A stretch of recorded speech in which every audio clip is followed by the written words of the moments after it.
The learning objective of the topic is represent an ionic solid with a particulate model that is consistent with Coulomb's law and the properties of the constituent ions.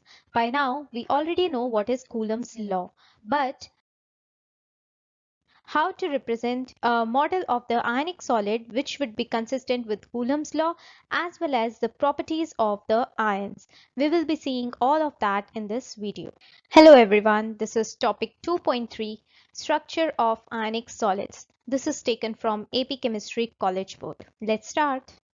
We already know that like charges repel and unlike charges attract each other. Here you can see that there are positively charged ions and negatively charged ions. Four cases are represented, and in each case the arrangement of ions is different. In the first case, the positively charged ions or cations are arranged alternately, and in between them the negatively charged ions or anions are present. In case B, you can see that there are layers of the charges. There is one layer which is positively charged, then there is another layer which is negatively charged ions. And in case C, there are two layers of positively charged ions and then there are two layers of negatively charged ions. In case D, there is random arrangement of both the ions. So if we want to see that which of these cases would be more stable, I would say that case A would be more stable arrangement for the ions, because here the like charges are separated by another charge, that is two positive charges are separated by a negative charge, and similarly two negative charges are separated by a positive charge. So this arrangement shows that there is an attraction between the positive and negative ions, and this makes it very stable. While in case B, these positively charged ions would repel each other. Similarly, these negatively charged ions would also repel each other. Although there is attraction between this positive and this negative, but still the repulsion would be more. And similar is the case C, where there would be repulsion between the like charges.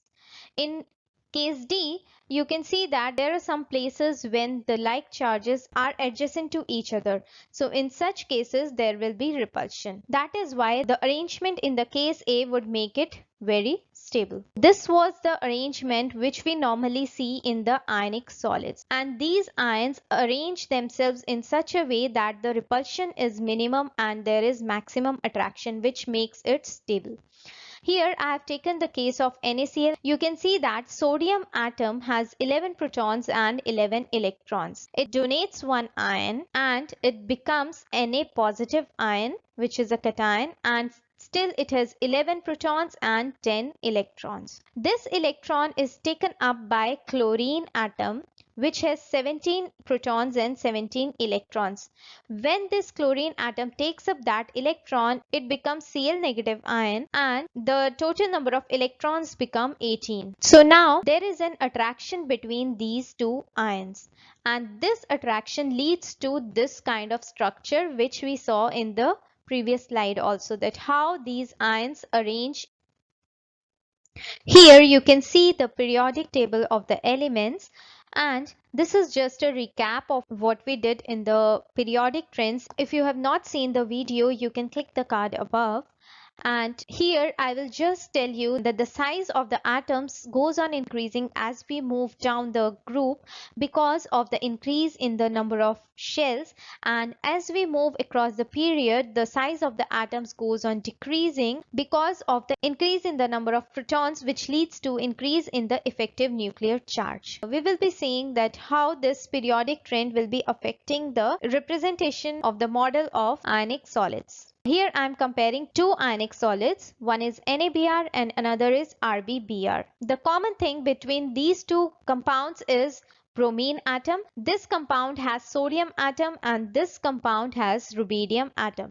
We can see in the periodic table also that sodium and rubidium, these two elements are from the same group.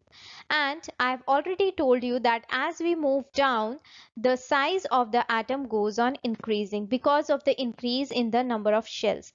That is why when we see this structure, we can see that the sodium ion is smaller than the bromide ion.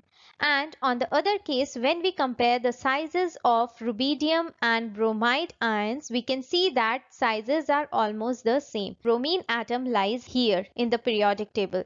So when we compare this size with the sodium atom, we can see that the sodium atom is smaller than bromine atom.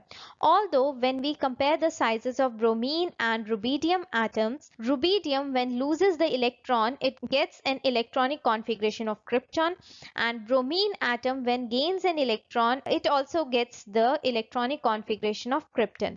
But when we see the sizes, bromide ion would be a little bit bigger than the rubidium ion because bromide ion has a negative charge, so negatively charged ions are a little bit bigger than the positively charged ions. Now let's see one question here. The diagrams below show the structures of two ionic solids, SRO and the unknown metal MO.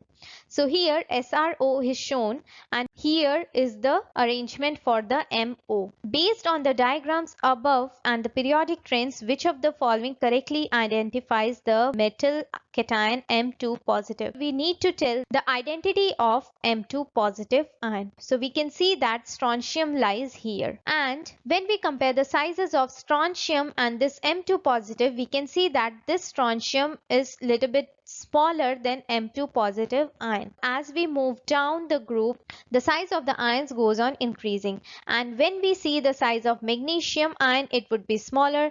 The titanium ion would also be smaller than Sr2 positive, as well as Fe2 positive ion would also be smaller than Sr2 positive. That is why the correct option is Ba2 positive. Now let's see this question. Which of these is ionic structure for KCl? In all these arrangements, we can see that the arrangement is like one positive ion, then one negative, then one positive, and then one negative. Just the difference is the size of cation and the anion. So let's see for KCl, K lies here and Cl is here. So when potassium will lose one electron, it will have the electronic configuration of argon, and when that electron will be accepted by chlorine atom, it will also have the electronic configuration of argon. Out of both the ions, the chloride ion would be a little bit bigger because chloride ion is negatively charged and the potassium ion is positively charged.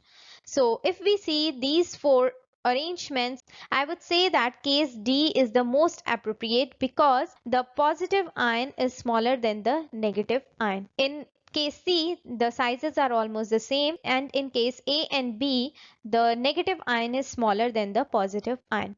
So case D is the correct answer. This was about how to represent the particulate model of an ionic solid. Now let's see what are the properties of ionic solids. Ionic solids are hard and they have high melting and boiling point. So these two properties are because of strong electrostatic attraction between the ions. Another property of ionic solid is brittleness.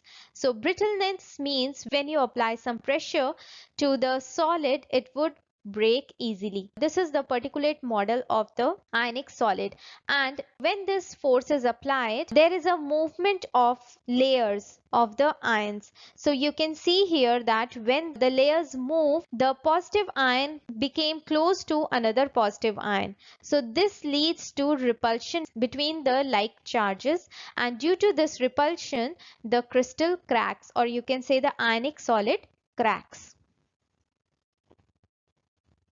Another property of ionic solid is it does not conduct electricity in solid state because the ions are fixed at a place. They cannot move. So that is why they are not a good conductor of electricity in solid state. But they are good conductor in liquid and aqueous state because when they change into liquid or aqueous state, the ions can move freely, and that is why the conductivity increases.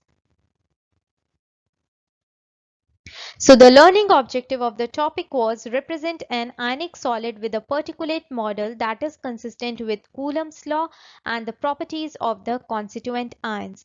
So we saw that how can we actually represent the model of an ionic solid with the help of Coulomb's law, and we also saw that how that model was consistent with the properties of the ions.